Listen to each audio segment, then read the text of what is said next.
ATS online class में आज फिर आपका स्वागत। देखिए हम कक्षा 12 भूगोल के लिए एस्किमो जनजाति पढ़ रहे थे। एस्किमो, और कल अपन ने एस्किमो जनजाति में पढ़ा था निवास क्षेत्र, और जिसमें अपन ने पढ़ा कि भाई ये आर्कटिक क्षेत्र कह सकते हैं या यूं कहे उत्तरी ध्रुव क्षेत्र के मुख्य रूप से 4 क्षेत्रों में अलास्का, उत्तरी कनाडा, ग्रीनलैंड और साइबेरिया में मुख्य रूप से निवास करते हैं। इनका निवास क्षेत्र ऐसा है जहां वार्षिक तापमान 0 डिग्री सेल्सियस से कम रहता है, यानी कठोर वातावरण में अपना जीवन यापन करते हैं और ये वातावरण के साथ समायोजन कर अपना जीवन यापन करते हैं। आज अपन पढ़ेंगे एस्किमो जनजाति की आर्थिक क्रियाकलाप, कि भाई वो लोग इतने कठोर वातावरण में रहते हैं तो फिर वो अपना जीवन यापन कैसे करते हैं। और अगर जीवन यापन की बात करें, ये कहें कि भाई वो कौन कौन सी आर्थिक क्रिया का मतलब होता है जीवन यापन के लिए किया जाने वाला कार्य, जिससे जीवन यापन आसानी से किया जा सके। अब बात करते हैं कि भाई इतने कठोर वातावरण जहां वर्ष भर बर्फ जमी रहती है, 0 डिग्री सेल्सियस से नीचे तापमान रहता है, तो फिर ये लोग कौन कौन सी आर्थिक क्रिया करते हैं। सबसे पहले इसमें आ जाएगा आखेट, और आखेट का शाब्दिक अर्थ होता है शिकार करना। ये लोग इस बर्फीले क्षेत्रों में शिकार के द्वारा अपना जीवन यापन करते हैं, यानी इनके जीवन यापन का एकमात्र आधार क्या, आखेट, यानी इनके जीवन यापन का यहाँ जो भी क्षेत्रों में जैसे रेंडियर हो, सील मछली हो, सियोल हो, ऐसे व्हेल मछली हो, लोयस हो, खरगोश हो, बारहसिंगा हो, कुत्ते हो आदि का शिकार करते हैं और शिकार कर अपना जीवन यापन करते हैं। अगर आप खेत की बात करें तो ये 2 ऋतुएं होती है यहाँ, एक बसंत ऋतु और एक होती है शीत ऋतु। यानी शीत ऋतु और बसंत ऋतु दोनों ही ऋतुओं में ये अलग अलग विधियों के द्वारा आखेट क्रिया करते हैं। सबसे पहले बात कर ले शीतकालीन आखेट, यानी शीत ऋतु में की जाने वाली आखेट।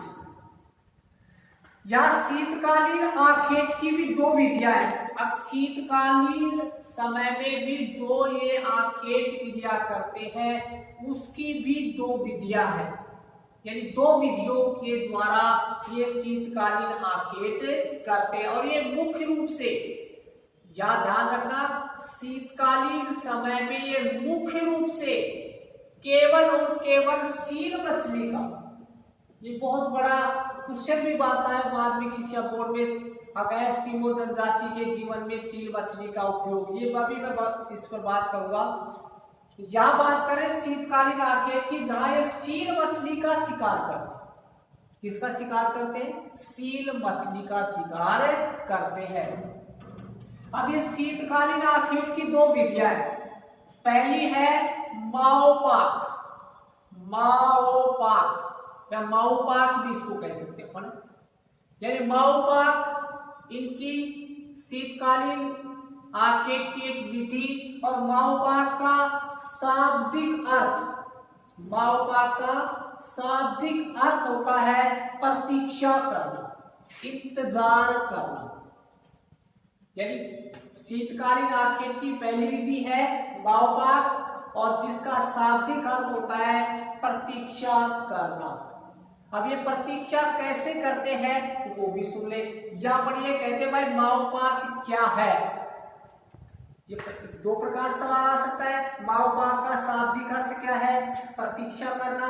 दूसरा सवाल पूछ ले माओपाक किसे कहा जाता है, तो इस पर बात करें माओपाक किसे कहा जाता है।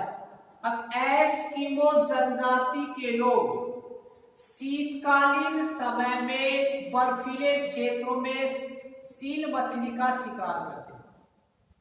सील मछली बर्फ के नीचे जो जल होता है उस जल में स्थित होती है, लेकिन वो श्वास लेने के लिए उस बर्फ में एक छिद्र बनाती है। क्या काम है? सील मछली बर्फ के नीचे जो जल होता है उसमें रहती है और वहां श्वास लेने के लिए उस बर्फ में एक छिद्र करती है, और जब भी वो आवश्यकता होती है उस छिद्र से श्वास लेती है और वापस जल में चली जाती है। अब एस्किमो जनजाति के लोग क्या करते हैं, उस छिद्र में एक हड्डी का टुकड़ा डालते हैं और एक हार्पून नाम का हथियार भाला होता है, जिसके आगे अपन बात करने वाले हैं, हार्पून। हार्पून एक प्रकार का भाला होता है। अब जैसे छिद्र में एक हड्डी का टुकड़ा डाला जाता है और जब सील मछली श्वास लेने के लिए छिद्र में आती है तो हड्डी का टुकड़ा हिलता है, और जैसे ही हड्डी का टुकड़ा हिलता है एक एस्किमो वह हड्डी के टुकड़े के हिलने का इंतजार करने के लिए वह हार्पून लेकर खड़ा रहता है, और जैसे हड्डी का टुकड़ा हिलता है तो वह भाले का या हार्पून का वार कर सील मछली का शिकार कर लेते हैं, जिसे कहते हैं माओपाक। जिसको एक बार दोबारा से एक्सप्लेन करें कि एस्किमो निवास क्षेत्र में सील मछली शीतकालीन समय में बर्फ के नीचे रहती है, जहां श्वास लेने के लिए वह एक छिद्र का निर्माण करती है। एस्किमो उस छिद्र में हड्डी का टुकड़ा डालते हैं और हार्पून के द्वारा उस टुकड़े का हिलने का इंतजार करते हैं। जैसे ही सील मछली श्वास लेने के लिए वहां आती है, हड्डी का टुकड़ा हिलता है, तो एस्किमो हार्पून का वार कर सील मछली का शिकार कर लेते हैं, जिसे माओपाक कहा जाता है। दूसरी विधि है इनकी इत्रुपाक। शीतकालीन आखेट की दूसरी विधि है इत्रुपाक। ई छोटी पाक है इत्रुपाक। इसमें क्या होता है, अब एस्किमो लोग यहाँ भी सील मछली का शिकार करते हैं, लेकिन इसमें शिकार करने के लिए एस्किमो जनजाति के लोगों द्वारा बर्फ में 2 छिद्र बनाए जाते हैं।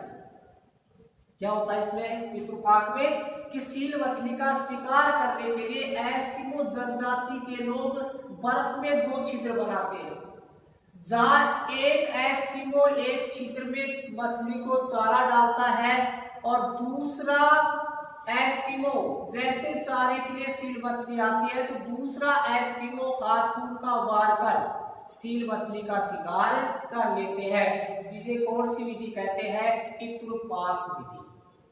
तो ये 2 हो गए शीतकालीन माओपाक और इत्रुपाक। दूसरा होता है बसंतकालीन आखेट। अब ये तो शीतकालीन आखेट था, अब आ गया बसंतकालीन आखेट, और बसंतकालीन आखेट को कहते हैं उतोक। क्या कहते हैं, उतोक।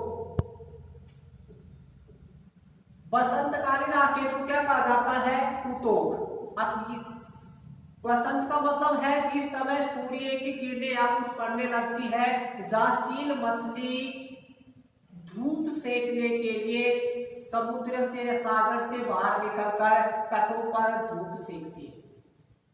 जहां एस्किमो जनजाति के लोग कुत्तों की सहायता से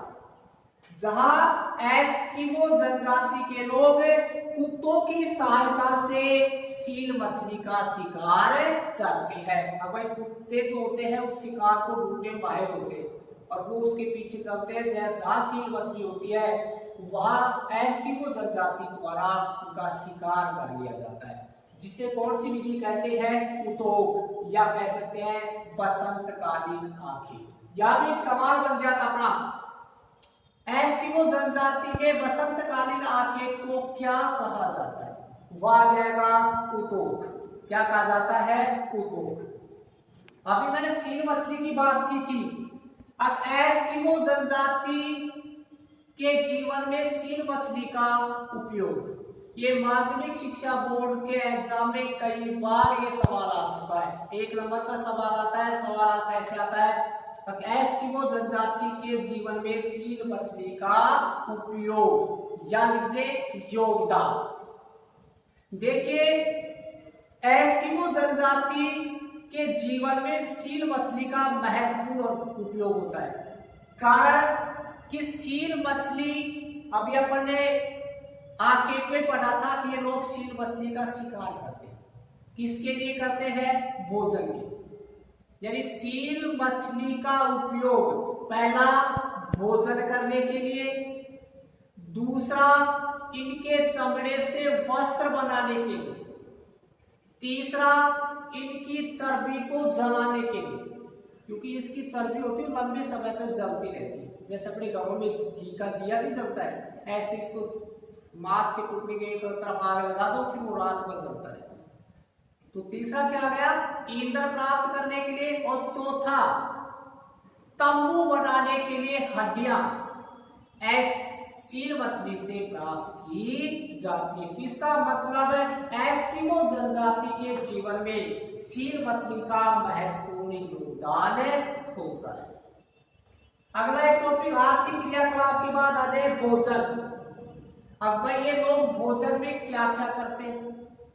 अगर अपन भोजन की बात करें तो सील मछली, व्हेल मछली, लोयस व छोटे जीवों का शिकार कर अपना जीवन यापन करते। और याद रखना, ये इनके भोजन का एकमात्र आधार, इनके भोजन का एकमात्र आधार कच्चा मांस होता है। ये, और देखो मैंने फर्स्ट में जब ये लेसन शुरू किया था एस्किमो, तब भी बोला था मैंने, एस्किमो का शाब्दिक अर्थ होता है कच्चा मांस खाने वाला। इसलिए इनके भोजन का मुख्य आधार क्या होता है? कच्चा मांस। कल अपन पढ़ेंगे वस्त्र, कल अपने अगले वीडियो में पढ़ेंगे वस्त्र। इससे पहले आपको ध्यान रखना है कि जितना भी आप इस सुनते हैं उसको राइटिंग में करें। लेसन के बाद मैं आपको क्वेश्चन दूंगा, उन क्वेश्चनों को हल करना है, और आप ज्यादा से ज्यादा इन वीडियो को बार बार रिवाइंड करके पढ़िए, इसको बार बार सुनिए, इनको वो आपको याद हो जाएगा। क्योंकि समय कम है, वर्क बहुत ज्यादा है, इसलिए समय के साथ चलते हुए अपने कोशिश करें कि लगातार वीडियो देख करके लेसन को तैयार करते रहे। आवश्यक महत्वपूर्ण क्वेश्चन है, लेसन के बाद आपको बाकायदे एक वीडियो के अंदर क्वेश्चन ही करवा दिए जाएंगे, इसलिए इनको लगातार रिपीटिंग करते रहे। बार बार देखेंगे, मैं देखता रहूंगा, मेरे को पता चलेगा कितना व्यूज आ रहे हैं, तो मैं समझ जाऊंगा कितने लोग देख रहे हैं इसको। इसलिए कोशिश करें बार बार इसको देखते रहे। धन्यवाद।